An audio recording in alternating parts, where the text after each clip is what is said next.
સુરતમાં ગુજરાત ભાજપના નેતા પ્રશાંત કોરાટે પત્રકાર પરિષદ યોજીને રાજ્યમાં પૂરગ્રસ્તોની મદદ માટે હાથ ધરાયેલી રાહત કામગીરી અંગે માહિતી આપી.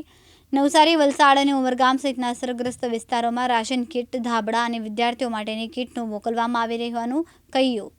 ગુજરાત ભાજપના નેતા પ્રશાંત કોરાટે સુરતમાં યોજાયેલી પત્રકાર પરિષદમાં કહ્યું કે ભારે વરસાદ અને પૂરથી અસરગ્રસ્ત વિસ્તારોમાં ભાજપ દ્વારા સેવા અભિયાન ચલાવવામાં આવી રહ્યું છે. તેમણે જણાવ્યું કે ઉમરગામથી લઈને નવસારી અને વલસાડ જિલ્લાના અસરગ્રસ્ત વિસ્તારોમાં અનેક ઘરોમાં પાણી ભરાઈ જતા ભાજપના કાર્યકરો લોકોની મદદ માટે સતત કાર્યરત છે.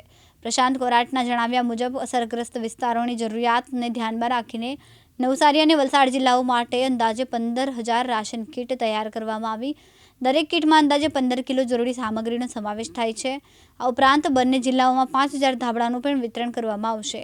વિદ્યાર્થીઓના અભ્યાસને નુકસાન ન થાય તે માટે વિદ્યાર્થીઓ માટેની વિશેષ કીટ પણ તૈયાર કરીને અસરગ્રસ્ત વિસ્તારોમાં મોકલવામાં આવશે. પ્રશાંત કોરાટે કહ્યું કે સેવાઈ સંગઠનના સૂત્રને અનુસરીને ભાજપના કાર્યકરો મોડી રાત સુધી રાહત કીટ તૈયાર કરી રહ્યા છે અને અસરગ્રસ્ત લોકોને ભોજન તેમજ અન્ય જરૂરી સહાય પહોંચાડી રહ્યા છે.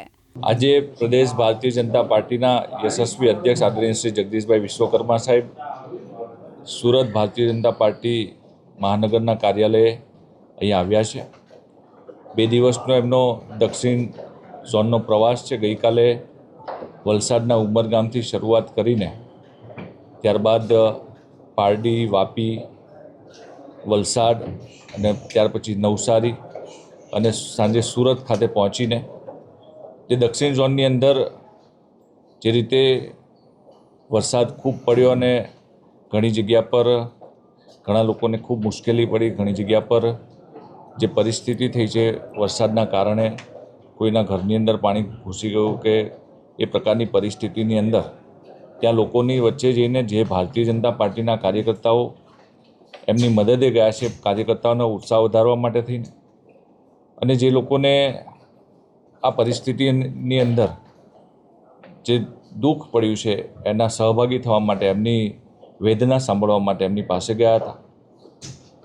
અને પરિસ્થિતિ જોઈને આખા ગુજરાતમાંથી જે પ્રકારે ભારતીય જનતા પાર્ટીના વિવિધ કાર્યકર્તાઓના માધ્યમથી, વિવિધ સમાજના લોકોના માધ્યમથી જે પણ મદદ મળે, જે પણ સેવાકીય પ્રવૃત્તિ થાય એના માટે થઈને જ્યાં જ્યાં જે વસ્તુની જરૂરિયાત છે એ મુજબ નવસારી જિલ્લા ભારતીય જનતા પાર્ટી અને વલસાડ જિલ્લા ભારતીય જનતા પાર્ટીના અમારા બંને પ્રમુખો જે જરૂરિયાત છે મુજબની યાદી બનાવીને અમને સોંપી છે. સાથે સાથે સુરત મહાનગરની અંદર કુલ મળીને 15,000 કાચો સીધો એટલે કે રાશન કીટ એક તૈયાર કરવામાં આવી છે, જેની અંદર રસોડાની જે જીવન જરૂરિયાત વસ્તુ છે એ કુલ મળીને 15 કિલોની કીટ બનાવી છે. કીટ આજે 3500 કીટ તૈયાર થઈ ગઈ છે. ત્વરિત વલસાડની અંદર 2500 કીટ અહીંથી માન્ય પ્રદેશ અધ્યક્ષજીએ જે કાર્યકર્તાઓ દિવસ રાત મહેનત કરીને કીટ તૈયાર કરી રહ્યા છે, કીટ આજે મોકલવામાં આવનાર છે.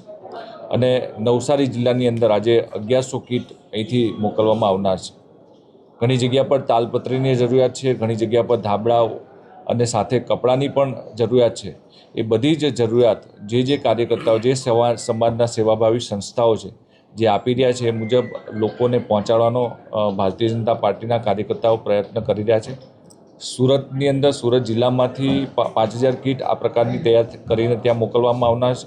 અને સુરત મહાનગરમાંથી કુલ મળીને 15,000 કીટ અહીંથી મોકલવામાં આવનાર છે. અને સાથે 5,000 ધાબળા સુરત મહાનગરમાંથી નવસારી જિલ્લા અને વલસાડ જિલ્લાની અંદર અમારા પ્રદેશના અધ્યક્ષ માનનીય જગદીશભાઈ વિશ્વકર્મા સાહેબના માર્ગદર્શન હેઠળ સુરત ખાતે અને બંને નવસારી અને વલસાડ જિલ્લામાં આ પ્રકારની સેવાકીય પ્રવૃત્તિનું આયોજન કરવામાં આવ્યું છે. સાથે સાથે પૂરના કારણે જે બાળકોના ભણતરને, બાળકોના પુસ્તકો હોય, ફૂલસ્કેપ હોય, નોટબુક હોય, એ પણ આ પૂરની અંદર પલળી ગયા છે. તો સ્ટુડન્ટ્સની કીટ પણ, એના માટેના ફૂલસ્કેપ, નોટબુક અને ચોપડા, એની પણ એક સરસ મજાની એક કીટ બાળકની એ પણ તૈયાર કરીને એમને જરૂરિયાત મુજબ બંને જિલ્લાની અંદર મોકલવામાં આવનાર છે. ભારતીય જનતા પાર્ટીના કાર્યકર્તાઓ હરમેશ સમાજ અને લોકો વચ્ચે રહ્યા છે, દુઃખમાં એમના સહભાગી થયા છે.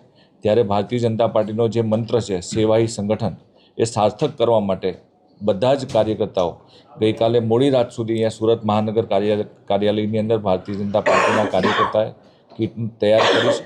અને અમારા બંને જિલ્લાના, નવસારી જિલ્લા અને વલસાડ જિલ્લાના કાર્યકર્તાઓ રસોડા ચલાવીને જે જગ્યા પર ઘરવખરી પાણીની અંદર તણાઈ ગઈ છે તો ત્યાં દિવસ રાત એમને ભોજન કે ખૂટે ને એ પ્રકારે રસોડા ચલાવીને એમને ભોજન પણ પૂરું પાડી રહ્યા છે.